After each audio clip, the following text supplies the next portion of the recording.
ఈ రాశిలో జన్మించిన స్త్రీలకు వృత్తి ఉద్యోగాల పరంగా వ్యాపార పరంగా సానుకూలంగా ఉంటుంది.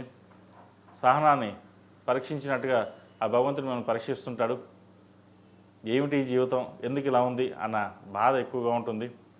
వచ్చిన అవకాశాలు వెనక్కి వెళ్ళిపోవడం, ఉద్యోగం పోవడం, ఉద్యోగానికి అప్లై చేస్తే రాకపోవడం, అలాగే వ్యాపారస్తులకైతే వ్యాపారంలో నష్టం రావడం, ఇటువంటివి జరుగుతుంటాయి.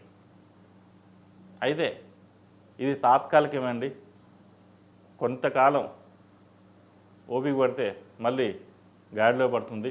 కాబట్టి ఎటువంటి ఇబ్బంది లేకుండా ధైర్యంగా ఉండి, ఎందుకంటే మీ ధైర్యవంతులు, ఏదైనా సరే ముందుకు వెళ్దాం అన్న ధైర్యం మీకు ఎప్పుడు ఉంటుంది. కానీ ఒక్కొక్కసారి గోచారిత్యా డల్ అయిపోతుంటారు. కాబట్టి ఎటువంటి ఇబ్బందులు లేకుండా ధైర్యంగా ఉండి ముందుకు వెళ్ళండి, మంచి ఫలితాలు సంప్రాప్తిస్తాయి. ప్రతిరోజు నవగ్రహ స్తోత్రాన్ని పఠించండి. అలాగే శనికి అధిష్టాన దేవతైన దుర్గాదేవికి ప్రతిరోజు చిటికెడు లేదా మనకు ఎంత కొంత, శనికి అధిష్టాన దేవతైన దుర్గాదేవి కాబట్టి అమ్మవారిని ప్రతిరోజు చిటికెడు కుంకుమార్చన చేయండి.